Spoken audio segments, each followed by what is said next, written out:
नमस्कार दोस्तों, मेरा नाम है प्रवीण और आप देख रहे हैं पाविका फ्लिट से इस चैनल को एक बार फिर से। तो आज मैं लेके आपके लिए बहुत ही important topic again from the refrigeration and air conditioning in short form, that is your RAC. तो जैसा कि आप देख रहे हैं आज का टॉपिक है दिस इज योर डीह्यूमिडिफिकेशन। जैसा कि आप ऑलरेडी देख रहे होंगे काफी दिनों से, यानी कि काफी कुछ वीडियो से जो भी मैं लेके आ रहा हूं आपके लिए, कि मैं कॉन्सेंट्रेट कर रहा हूं applied psychometry and heat load जो कैलकुलेशन करके हमारा चैप्टर है, उसमें अलग अलग जो हमारे साइकोमेट्रिक प्रोसेस हैं, जिसमें हमने डीह्यूमिडिफिकेशन के बारे में थोड़ा बहुत पढ़ा था, कूलिंग एंड डीह्यूमिडिफिकेशन है, सेंसिबल हीटिंग है, सेंसिबल कूलिंग है। तो कुछ ऐसा ही वीडियो मैं लेके आया हूं। ठीक है, ये थोड़ा सा डिफिकल्ट मुझे लगता है, मतलब मुझे नहीं लगता एक्चुअली में, मुझे लगता है कि ये टॉपिक थोड़ा सा डिफिकल्ट है। तो मैं कोशिश करूंगा आपके सामने काफी अच्छे से एक्सप्लेन करने की, ताकि आपको इजिली बहुत अच्छे से समझ में आ जाए। बट आगे बढ़ने से पहले अगर आपने मेरा चैनल सब्सक्राइब नहीं किया तो प्लीज ये आपसे बहुत बड़ी सी रिक्वेस्ट कि आप मेरा चैनल सब्सक्राइब कीजिए, लाइक एंड शेयर करना मत भूलिएगा, ताकि मैं ऐसे ही एजुकेशनल वीडियोस आपके लिए हमेशा हर पल लेके आता हूं। और इसी वीडियो के डिस्क्रिप्शन बॉक्स में अगर आप देखेंगे तो आपको एक लिंक मिलेगा, जहां से आप इसी चैप्टर, यानी कि जो हमारे चैप्टर का नाम है, वैसे तो 2 मैंने प्लेलिस्ट में इंक्लूड किया हुआ है इस टॉपिक को, this is your refrigeration and air conditioning in short form RAC, और दूसरा जो चैप्टर है applied psychometry and heat load calculation में आप देख सकते हैं ये इंक्लूड रहेगा। वहां से तमाम वीडियोस आप इसी चैप्टर के डाउनलोड कर सकते हैं, सजेस्ट कर सकते हैं फ्रेंड्स को जो भी मैकेनिकल इंजीनियरिंग पढ़ रहे होंगे, क्योंकि ये जो पंजाब टेक्निकल यूनिवर्सिटी में ये वाला सब्जेक्ट हमारे 6 सेमेस्टर में पढ़ता है। और साथ में आए दिन मींस काफी सारे कमेंट्स आते हैं, सर आपकी वजह से मेरा फ्लूइड मैकेनिक्स का पेपर, फ्लूइड मशीन्स का पेपर बहुत अच्छा गया है। तो आप सारे वीडियोस देख सकते हैं, मैंने सब कुछ कवर किया हुआ है। ठीक है, तो आपका बहुत बहुत शुक्रिया मेरे वीडियोस देखने का, क्योंकि आपको मींस इसके लिए हमें काफी मेहनत करनी पड़ती है, यानी कि थोड़ा प्रिपरेशन करना पड़ता है, देन आपके लिए मैं ये सारे वीडियोस लेके आना पड़ता हूँ, मींस लेके आता हूँ। ठीक है, तो एक छोटी सी रिक्वेस्ट है कि अगर आपको लगता है कि हमारी वजह से आपको कुछ बेनिफिट हुआ है, मार्क्स बहुत अच्छे हैं, तो प्लीज दिल खोल के डोनेट कीजिएगा। उसका लिंक भी मींस डिस्क्रिप्शन बॉक्स में दे दिया गया है, आपको जो भी ठीक ठाक अमाउंट लगे आप पे कर सकते हैं। ठीक है, तो चलिए आज का जो टॉपिक है this is your dehumidification. Dehumidification मतलब मॉइस्चर निकाल लेना, मॉइस्चर को कंडेंस करना हवा में से। ठीक है, अब देखिए ये तो प्रोसेस है, ये है साइकोमेट्रिक प्रोसेस, कि उसमें हवा से मॉइस्चर को कैसे निकाल लिया जाए। समझ में आ रहा है? ओके, और वो भी होता है कांस्टेंट टेम्परेचर पे। तो ये हम इक्विपमेंट है, यानी कि एक पूरा प्रोसेस है, जिस प्रोसेस के जरिए हम साइकोमेट्रिक एयर प्रॉपर्टीज से खेलते हैं, या फिर साइकोमेट्रिक एयर प्रॉपर्टीज में चेंजेस लाते हैं। तो वो प्रोसेस, वो तरीके को बोलते हैं साइकोमेट्रिक प्रोसेस। सबसे पहले थोड़ा सा देख लेते हैं साइकोमेट्री क्या है। साइकोमेट्री जब भी कभी भी हम एयर और वाटर वेपर के मिक्सचर की स्टडी करते हैं तो वो साइकोमेट्री होती है। ठीक है, अब इसमें आता है main psychometric air properties. Let me close this first. Okay, psychometric air properties, अब ये क्या है? ये एक तरह के पैरामीटर्स हैं जिसके ऊपर हम कुछ काम करते हैं, और आइदर टेम्परेचर को लो कर देते हैं, आइदर टेम्परेचर को हाई कर देते हैं। कौन सा temperature? Dry bulb temperature, wet bulb temperature. देखिए आपने साइकोमेट्रिक चार्ट कभी भी देखा होगा तो वो एक लेडीज के हाई हील सैंडल जैसा दिखता है, कुछ इस तरह से, जैसा कि मैंने बनाया हुआ है ऑलरेडी। ठीक है, ओके, तो अब इसमें जो भी पैरामीटर्स आप देखते हैं किससे related? Air water vapour mixture से रिलेटेड, यानी कि साइकोमेट्रिक एयर प्रॉपर्टीज में मैं गिनाऊंगा कि किनको बोलते हैं। ठीक है, उसी में चेंजेस करते हैं हम। ठीक है, और फिर वो बन जाता है हमारा जो प्रोसेस हमने फॉलो किया है। ठीक है, साइकोमेट्रिक एयर प्रॉपर्टीज, यानी कि जो भी पैरामीटर्स हैं, like wet bulb temperature, dry bulb temperature, specific humidity, then ये क्या इंथैल्पी, स्पेसिफिक वॉल्यूम, इन सब में जब हम चेंजेस करते हैं जिन तरीकों का यूज करके, उसी को हम क्या बोलते हैं, मैं वापस एक बार रिपीट कर रहा हूं अभी के लिए।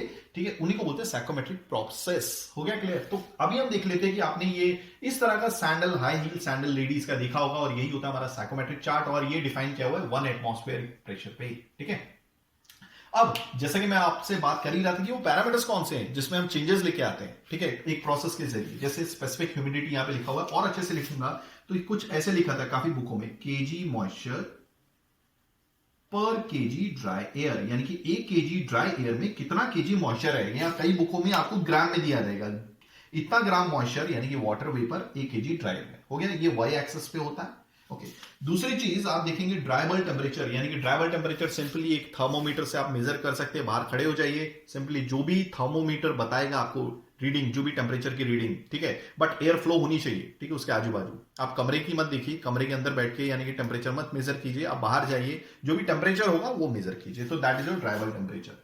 ओके, वेडेबल टेम्परेचर भी है। वेडेबल टेम्परेचर ये सैचुरेशन कर्व है, जहां पे आप ड्यू पॉइंट टेम्परेचर या फिर वेडेबल टेम्परेचर देख सकते हैं। तो ये जो मैं पैरामीटर बता रहा हूं, ये सारे के सारे साइकोमेट्रिक एयर प्रॉपर्टीज हैं, इसी में आप चेंज करते हैं प्रोसेस के जरिए। उसी को बोलते हैं हमारा, क्या बोलते हैं, साइकोमेट्रिक प्रोसेस। और उस साइकोमेट्रिक प्रोसेस से ही आज हमने टॉपिक लिया हुआ है डीह्यूमिडिफिकेशन। वैसे तो ये कवर होता है डीह्यूमिडिफिकेशन प्लस जब हम कूलिंग कर रहे होते हैं। ठीक है, बट हमने सिर्फ आज एक ही प्रोसेस समझना है, क्योंकि बाकी प्रोसेस में ऑलरेडी कवर कर चुका हूं, आप देख सकते हैं मेरे पिछले वीडियोस। ये एक और देखिए, एंथैल्पी, एंथैल्पी हमेशा आपको यहां पे दिखेगी और इसको हम समझ सकते हैं किलो जूल पर केजी ड्राई एयर। वैसे तो मैंने यहाँ पे 1 लिखा हुआ है, पर मीन्स 1 होता है, यानी कि 1 केजी ड्राई एयर में कितने किलो जूल की एनर्जी है।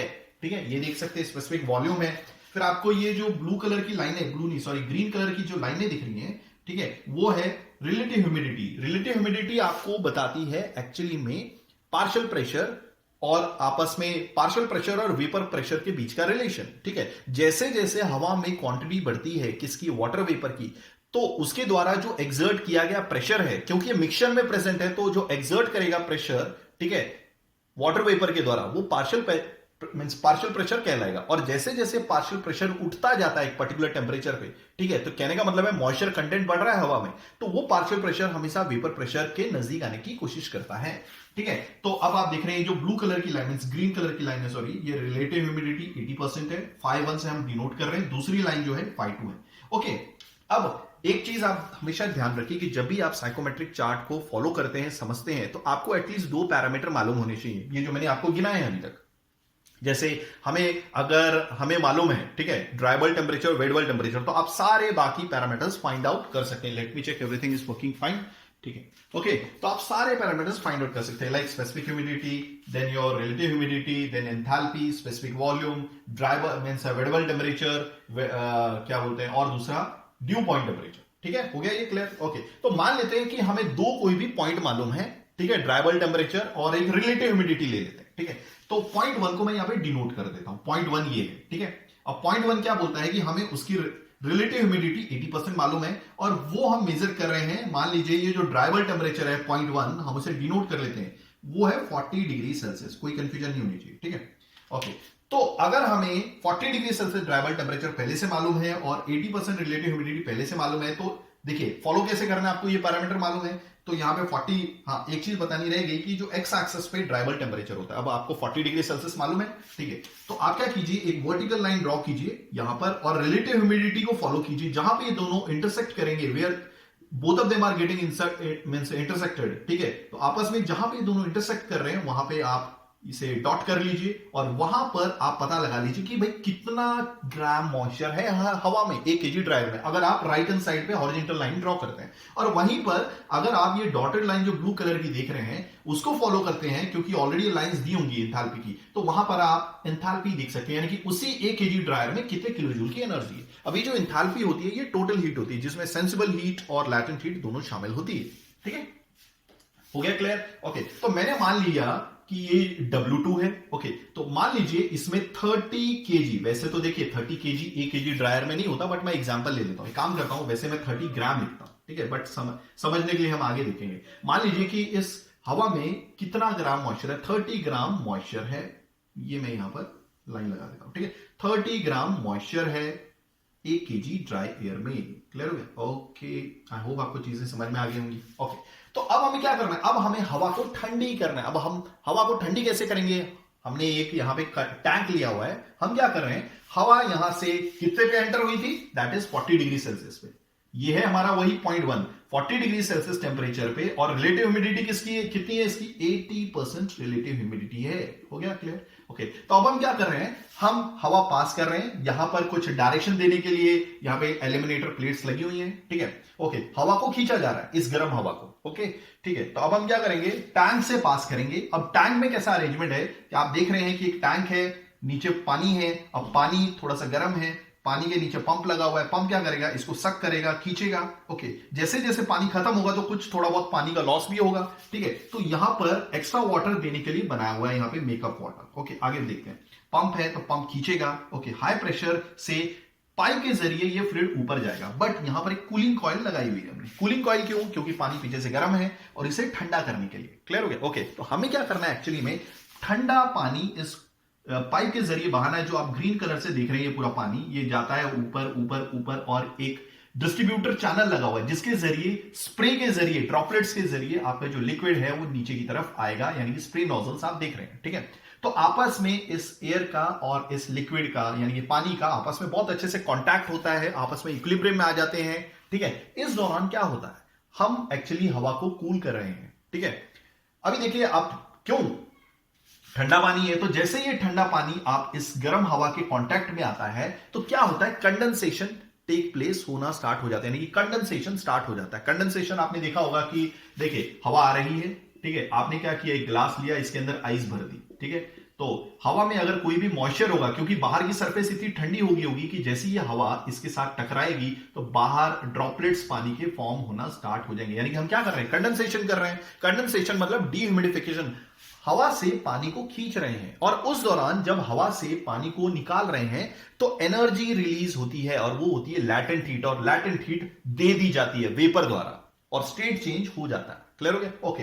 बट यहां पर जो ठंडा पानी आ रहा होगा उसका टेम्परेचर कितना होना चाहिए, ठीक है, अगर आप देखेंगे, आप स्टेट 1 पे थे, ठीक है, यहां पर तो स्टेट 1 पे है, बट यहां पर स्टेट 2 पर आ गए, ठीक है, यहां पर मैं स्टेट 2 लिखता हूं और यहां पे स्टेट 1 लिखता हूं। हो गया क्लियर? ओके। क्योंकि यहां पर हवा में वो मॉइस्चर था, बट जैसे ही वो हवा आपस में, आप कुछ तो कर रही होगी, आपस में कांटेक्ट बहुत अच्छे से हुआ, ठीक है, तो हवा ने वो मॉइस्चर छोड़ दिया, तो यहां पर जो हवा निकल रही है अब उसके पास मॉइस्चर कम है, रिलेटिव ह्यूमिडिटी भी कम है, ठीक है। अब थोड़ा सा यहां पर समझ लीजिए, ठीक है, मैं जो समझाने की कोशिश कर रहा था, मतलब आप स्टेट 1 पे थे, ठीक है, ओके, तो जो स्टेट 1 पे जो हवा है 40 डिग्री सेल्सियस पे और रिलेटिव ह्यूमिडिटी 80% पे, वो एंटर करती है, पानी के साथ अच्छे से कांटेक्ट में आती है, बट यहां पर जो पानी का जो टेम्परेचर है उसका टेम्परेचर कितना होना चाहिए, वो टेम्परेचर होना चाहिए आपकी ड्यू पॉइंट टेम्परेचर से कम। अगर आप इसी लाइन को फॉलो करोगे, सपोज लेफ्ट हैंड साइड पे जाओगे, तो आपको ड्यू पॉइंट टेम्परेचर मिलेगा, ठीक है। वैसे तो ये हवा 40 डिग्री सेल्सियस पे थी, तो मान लीजिए इसका जो ड्यू पॉइंट टेम्परेचर होगा वो अराउंड 25 डिग्री सेल्सियस पे होगा, ओके। तो जो पानी होगा वो डेफिनेटली 25 डिग्री सेल्सियस से कम का होना चाहिए, जो आपस में कांटेक्ट में आएगा, तो ये 25 डिग्री सेल्सियस, इसी वजह से मैंने कूलिंग कॉइल बैठाई हुई यहाँ पे, ठीक है। तो 25 डिग्री सेल्सियस से कम का पानी ऊपर जाता है, नोजल से गिरता है, और जैसे ही 40 डिग्री सेल्सियस पे जो हवा है और ये 25 डिग्री सेल्सियस से कम के टेम्परेचर का पानी आपस में कांटेक्ट में आता है, तो हवा में जो मौजूद मॉइस्चर है, पानी है, वो अपनी स्टेट चेंज करना स्टार्ट करते हैं, मतलब वो अपनी लैटेंट हीट छोड़ना स्टार्ट करेंगे। हमने यहां पे कोई हीट देनी नहीं है, ठीक है, हमने सिर्फ हीट निकालनी है, तो वो जो हवा में मौजूद मॉइस्चर है, वाटर वेपर है, वो अपनी हीट देना स्टार्ट करते हैं in the form of latent heat, जो उन्होंने पहले कभी ली होगी, ठीक है। गर्म होने के दौरान जब लिक्विड जस्ट अपनी स्टेट चेंज करने वाला होगा, तब उन्होंने लैटेंट हीट अपनी संभाल के रखी होगी, इसी लैटेंट हीट को वो कैरी करके हवा में व्याप्त रहते हैं या हवा में मौजूद रहते हैं, ठीक है। तो इस दौरान हीट रिलीज हो जाती है, जो ब्लैक कलर से आपको दिख रहा है, और कंडेंसेशन स्टार्ट होता है, और कंडेंसेशन स्टार्ट होने की वजह से इस पानी की क्वांटिटी बढ़ती जाती है। आई होप आपको चीजें समझ में आ गई होंगी। तो हमें केयरफुल रहना है कि सिर्फ हमें लैटेंट हीट ही निकालनी है। कभी कभी क्या होता है, ये जो हवा निकल रही है वो इतनी ठंडी हो जाती है कि सेंसिबल कूलिंग भी होना स्टार्ट हो जाती है, ठीक है। मतलब यहां पर हमने एंट्री की थी 40 डिग्री सेल्सियस पे, बाहर वो निकल रही है 20 डिग्री सेल्सियस पे, तो हमें इतना ठंडा भी नहीं करना है इसे, ठीक है, हमें सिर्फ लैटेंट हीट निकालनी है, और लैटेंट हीट अगर हम निकाल रहे हैं तो ये प्रोसेस कांस्टेंट टेम्परेचर पे ही होगा। आई होप आपको चीजें समझ में आ गई होंगी। कभी कभी ऐसा हो जाता है कि अगर पानी ज्यादा ही ठंडा हो गया तो टेम्परेचर 40 डिग्री सेल्सियस की जगह 30 तो आ ही जाएगा मेरे ख्याल में हवा का, तो एक हीटर बैठा लिया जाता है, ठीक है, ताकि वो 40 डिग्री सेल्सियस अपना टेम्परेचर मेंटेन करे, और जो हम प्रोसेस आपको समझाना चाहते हैं वो भी सफलतापूर्वक हो, अच्छे से हो। आई होप आपको चीजें समझ में आ गई होंगी। तो हमें लैटेंट हीट इस हिसाब से निकालनी है, और पानी का टेम्परेचर इस हिसाब से कंट्रोल करना है कि 40 डिग्री सेल्सियस निकलने वाली जो हवा है वो अपना टेम्परेचर मेंटेन करे, और उस दौरान जो निकलने वाला लैटेंट हीट है वो रिप्रेजेंट किया जाता है इससे। क्योंकि देखिए बाहर जो हवा निकल रही थी वो स्टेट 2 पर थी, तो स्टेट 2 पर अगर हम चलते हैं तो ये कुछ ये है। अब देखिए स्टेट 2 पे जैसे आपकी हवा पहुंच जाती है तो उसका मॉइस्चर कंटेंट गिर जाता है। मॉइस्चर कंटेंट मान लीजिए जब एंटर कर रही थी 30 ग्राम मॉइस्चर था 1 kg ड्राई एयर में, बट जब बाहर निकला तो फिर सिर्फ रह गया 10, यहां पे लिख देता हूं ये वाली वैल्यू, ठीक है, ये जो इक्वल टू W1 की वैल्यू है वो ये है 10 ग्राम मॉइस्चर पर kg dry air. I hope आपको चीजें समझ में आ गई होंगी। तो हमने हर 1 kg ड्राई एयर से कितना ग्राम मॉइस्चर निकाल लिया, तो 30 minus 10, so this is your 20 gram moisture हमने निकाल लिया है, ठीक है, 1 kg ड्राई एयर में से, मतलब ऐसा बोलेंगे। हो गया क्लियर? ओके। अब इसकी रिलेटिव ह्यूमिडिटी में देखिए, रिलेटिव ह्यूमिडिटी ये ग्रीन कलर की लाइन है। अब ये मान लीजिए 40% आ गई, तो हम जब भी डीह्यूमिडिफिकेशन करते हैं तो दैट मींस इसके रिलेटिव ह्यूमिडिटी गिर जाती है। और आपने निकाला क्या, ये क्या निकाला, यहां से लेकर यहां तक, ये तो क्वांटिटी निकाली, बट इसके हिसाब से अगर हम इसकी एंथैल्पी देखते हैं 2.2 पे, तो हम इस लाइन को फॉलो करेंगे और एंथैल्पी देखेंगे ठीक है, ये H1 आई, तो हमने टोटल हीट निकाली कितनी भाई, लैटेंट हीट निकाली H2 माइनस H1। हो गया क्लियर? आई होप आपको चीजें समझ में आ गई होंगी। तो ये है हमारा लैटेंट हीट, यानी कि क्या है ये जो हमने बीच की हीट निकाली, this is your latent heat.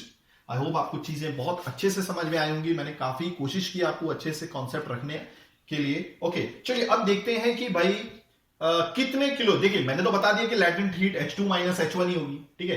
अब याद रखिएगा, जब भी आप वर्टिकल हीट निकालते हैं, मतलब ऐसे प्रोसेस में, मतलब कांस्टेंट टेम्परेचर पे कूलिंग होती है और हीट निकाल दी जाती है, किसके तौर पे, लैटेंट हीट के तौर पे, ठीक है। अगर देखिए, अगर यहां पर होता तो लैटेंट हीट ले ली जाती, वो वापिस अपनी वेपर स्टेट में पहुंच जाता, तब लैटेंट हीट लेके। बट अगर हमें वेपर मींस कंडेंसेशन करना है, वेपराइजेशन नहीं कंडेंसेशन करना है, तो यही लैटेंट हीट वापस निकाल ली जाती है। आई होप आपको चीजें समझ में आ गई होंगी। क्लियर हो गया? ओके, चलिए एक और चीज मैं आपको बताने की कोशिश कर रहा था कि आपने कितना निकाला पानी, मतलब हमने नहीं निकाला, ये ऐसे प्रोसेस में हुआ। 20 ग्राम मॉइस्चर 1 केजी ड्रायर में हुआ। ओके, अब अगर ये 1 केजी ड्राई एयर से 20 ग्राम का मॉइस्चर निकाला जा रहा है, यानी कि पानी निकाला जा रहा है, तो कितनी हीट रिलीज हुई होगी? वैसे कहना तो बहुत आसान है, H2 माइनस H1 कर लो। चलिए एक कैलकुलेशन करके देखते हैं, ठीक है। मान लीजिए कि जो लैटेंट हीट है पानी की, वैसे तो जिस टेम्परेचर पे आप कूल कर रहे हो, वैसे तो ठीक है, उसी टेम्परेचर का आपको लैटेंट हीट यूज करना है। बट मुझे जहां तक याद है, लैटेंट हीट 100 डिग्री सेल्सियस पे सबको याद रहती है, दैट इज 2250 किलो जूल पर केजी। हो गया, यानी कि 1 केजी पानी को अगर स्टेट चेंज करनी है तो 225 किलो जूल की एनर्जी चाहिए। हो गया क्लियर? इस दौरान टेम्परेचर चेंज नहीं होता। अब थोड़ी देर के लिए इसी को, ये लैटेंट हीट जो है ये 40 डिग्री सेल्सियस पे मान लीजिए, ठीक है। तो अगर 1 केजी पानी को, यहां पे लिखता हूं, ठीक है, सॉरी, 1 केजी पानी को, 1 केजी वाटर को अगर स्टेट चेंज करनी है तो 2250 किलो जूल की एनर्जी लगेगी। स्टेट कहां से चेंज करनी है? वाटर वेपर से कंडेंस होकर लिक्विड में बदलना है, ठीक है। तो कहने का मतलब है 1 केजी पानी, या फिर वेपर बोल लीजिए, क्योंकि अभी तो फिलहाल वेपर बन गया है, वो वेपर से हमें पानी बनाना। 1 केजी वेपर जब अपना 1 केजी वाटर में बदलेगा तो उसमें से 225 किलो जूल की एनर्जी को रिलीज किया जाएगा और वो अपनी स्टेट चेंज कर लेगा। तो आपने कितना पानी निकाला भाई? आपने निकाला है 20 ग्राम। तो 20 ग्राम को सबसे पहले केजी में डिवाइड कीजिए। ओके, मींस केजी में लेके आइए, तो कितना हो जाएगा? दिस इज 20 डिवाइड बाय 1000, तो ये अराउंड हो जाएगा, पॉइंट लगा लीजिए, ठीक है, ये आ जाएगा टोटल केजी में। तो अगर 1 केजी वेपर को 225 किलो जूल की एनर्जी निकालनी पड़ रही है, छोड़नी पड़ रही है, तो आपने कितना पानी निकाला? That is your 20 gram moisture निकाला, ठीक है, या वेपर निकाला 20 ग्राम, बट मैंने इसको 1000 से डिवाइड करके केजी में लिया। तो इतना 20 डिवाइड बाय 1000, ये केजी वेपर को कितनी एनर्जी मींस छोड़नी पड़ेगी? तो ये कितना आएगा? 2250 किलो जूल, ओके, पर 1 केजी वेपर। आप यहां पे निकाल सकते हैं, मल्टीप्लाई बाय, ये डायरेक्टली लिख लीजिए 20 बाय 1000, ओके, और साथ में यहां पे थोड़ा सा मैं मल्टीप्लाई कर देता हूं, और केजी वेपर, तो ये यूनिट कैंसिल, ये unit cancel, 2250 into 20 divide by 1000, ठीक है। आप कर लीजिए, जो भी आंसर आएगा वही H2 माइनस H1 के बराबर होगा। काबिल इसी H2 माइनस H1 के बराबर होगा जो भी आंसर होगा। तो आई होप, मुझे लगता है कि मैं आपके सामने एक कॉन्सेप्ट रख पाया हूंगा जो आपको बहुत पसंद आएगा। तो अगर आपको सही में वीडियो पसंद आया तो प्लीज इसे शेयर, लाइक सब कुछ कीजिएगा और खूब फैलाइएगा। तो थैंक्स फॉर वॉचिंग, धन्यवाद, थैंक यू।